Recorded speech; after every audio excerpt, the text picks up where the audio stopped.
এরপরে আমি villain ID থেকে আপনি লিখেছেন, আমার মা বাবা আমাকে মানসিকভাবে চাপ দেয়। আমি তাদের ছেড়ে চলে যাওয়ার সিদ্ধান্ত নিয়েছি। আমি চলে যাওয়ার পর তারা যদি নিজের কোনো ক্ষতি করেন, তাহলে কি আমি দায়ী হব? দেখুন, বাবা-মা আপনাকে যে মানসিক চাপ দিয়ে দেন, সে মানসিক চাপটা কিভাবে দেন এবং তার ধরন কি, তার প্রকৃতি কি, এটা জানা দরকার। আমার মনে হয় যে আপনার যে সমস্যাটা আপনার পারিবারিক, সে সমস্যাটা কোনো একজন দক্ষ, বিচক্ষণ এবং শরিয়া স্পেশালিস্ট ব্যক্তি আলেম দ্বীনের কাছে আপনি বলা দরকার এবং তার সাথে আলোচনা করে এটাকে সমাধানে আনা দরকার।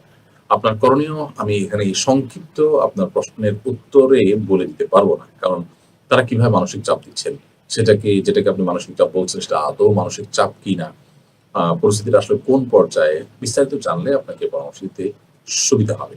তবে আপনাকে আমরা এইটুকু মৌলিকভাবে বলে রাখি যে বাবা-মাকে ছেড়ে চলে যাওয়া এবং তাদের সাথে সম্পর্ক চিরতরে ছিন্ন করার কোনো সুযোগ একজন মুসলমান নেই। একটা হলো সাময়িকভাবে ছেড়ে চলে যাওয়া। সেটা আপনি যাবেন কিনা সেটা পরিস্থিতি দেখে পর্যালোচনা করে বলা যাবে। আর চূড়ান্তভাবে বিচ্ছিন্ন করার বিষয় যদি বলেন, তাহলে সেটা কিন্তু কোনো অবস্থাতে জায়েজ নয়। প্রয়োজনে আপনি যদি তাদের কাছে থাকলে অসুবিধা হয়, তাহলে সেক্ষেত্রে দূরে থাকার সিদ্ধান্ত নিতে পারেন।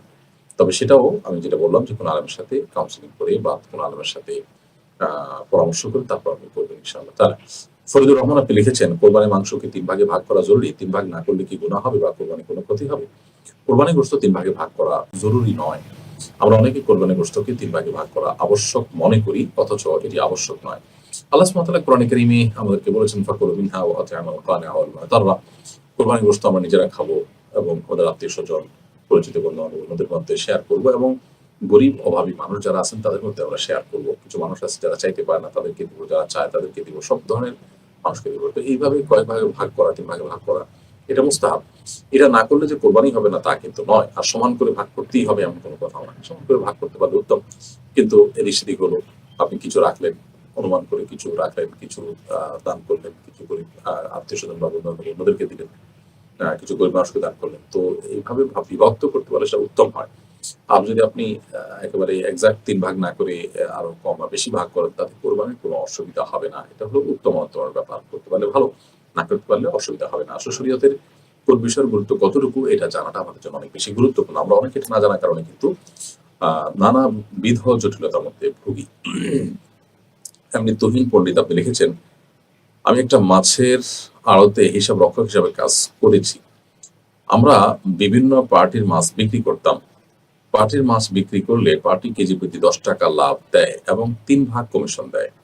কিন্তু আমার মহাজন আমাকে কেজি প্রতি ৳২০ করে রাখতে বলত এবং কেজিতে কম দিয়ে সেই টাকা লাভের খাতায় যোগ করতে বলত।